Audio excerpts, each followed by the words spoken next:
Hey, everybody, and welcome back for another deep dive with us. This time we're going all the way back to 1978.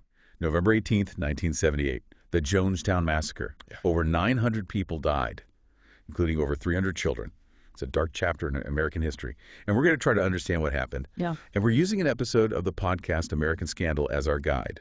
It's a story that continues to fascinate and horrify, and it raises so many questions about the nature of belief and the allure of charismatic leaders. We often focus on the horrific events of that final day, but it's important to remember that Jonestown was a process, a slow and steady descent into darkness that began years earlier, with Jim Jones himself. Yeah, okay, so let's talk about Jim Jones then. I mean, the guy was obsessed with religion from a really young age. You know, growing up dirt poor in Indiana, holding mock funerals for animals. Like, he was rehearsing for something, even back then. Yeah. It's really striking, right? I mean, those early experiences really can shape a person's trajectory. And it's interesting because Jones also witnessed a lot of hypocrisy in the church when it came to racial equality, and this really bothered him. And in a way, it seems like it fueled his passion for social justice later on. So was that genuine? Like, was this really about social justice, or was it all a way to gain power? That's the million-dollar question. I mean, on the one hand, he starts this racially integrated church community unity and later founds the People's Temple, which gains a reputation for its social programs and activism. But there's always this underlying current of manipulation, this sense that Jones was using people's desire for a better world to amass power for himself. And there's this other layer too, right? Like, he got rejected by traditional churches early on. So maybe that rejection fueled his desire to create his own movement, his own world where he had complete control. You could be right. There's definitely a sense that Jones was driven by this need for validation and control, and he mastered this revivalist preaching style. You know, he incorporated staged healings and claims of clairvoyance.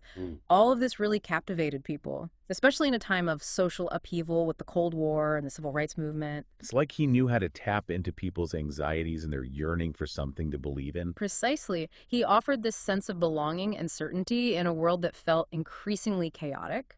But even as he was building this following, red flags were starting to pop up. Like, there's this staged assassination attempt, which looking back feels like a very deliberate move to create this us versus them mentality. Right, and it makes you wonder, was that paranoia already there, or did the power and influence just amplify it? Yeah.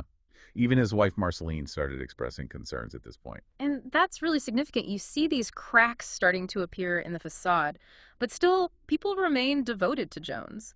It speaks to the power of charismatic leaders and the human need to belong and feel safe. Okay, so how did this community that seemed to be striving for a better world end up on this tragic path? How did things escalate to the point of Jonestown? Well, that's what we're going to explore next, the factors that led to this community becoming increasingly isolated, and the ways in which Jones's control tightened its grip, leading to the tragic events of November 18, 1978.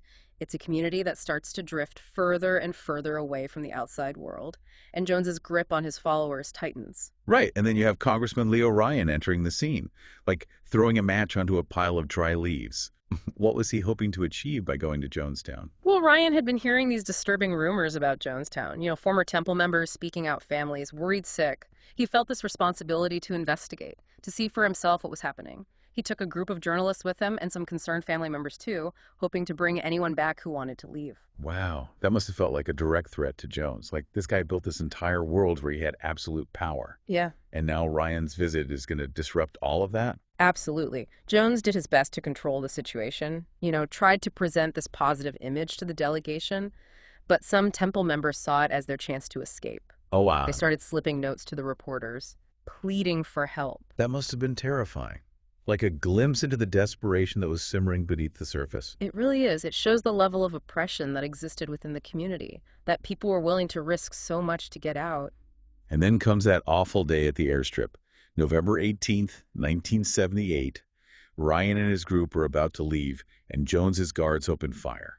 It's the turning point. It's like all pretense of peace and harmony just shatters. Ryan has killed 3 journalists and a Temple member who was trying to defect. It's hard to even imagine. It is. And for Jones, there's no turning back. He knows the world is watching, He goes, that the authorities are going to come for him, and it all leads to that horrible final act. right, he gathers his followers. And we hear it all unfold on those chilling audio recordings.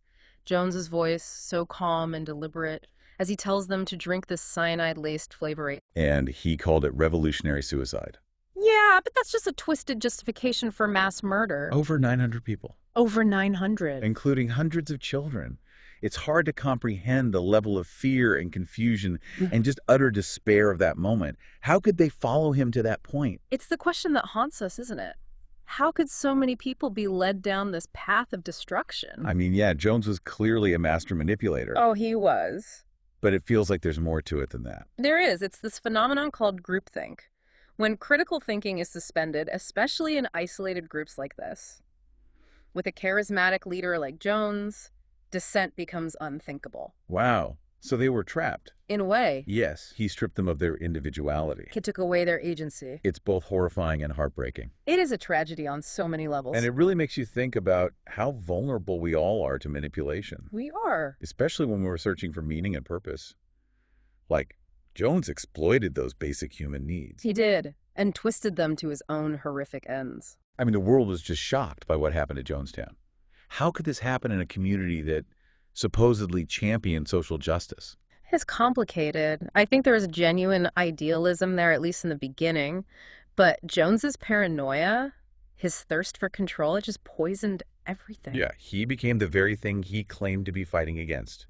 An oppressor. An oppressor, a tyrant. Right. It's such a stark reminder of how power can corrupt and the importance of questioning authority, of thinking for ourselves. You're absolutely right. Jonestown wasn't just about one man's madness. It was about a system that allowed him to flourish and a community that maybe ignored those warning signs. Right, and that's what we'll explore next, trying to understand the aftermath of Jonestown and the lessons we can learn from this tragedy. It's a conversation we need to have to make sure something like this never happens again. You know, it's hard to shake this feeling that Jonestown wasn't just some isolated incident.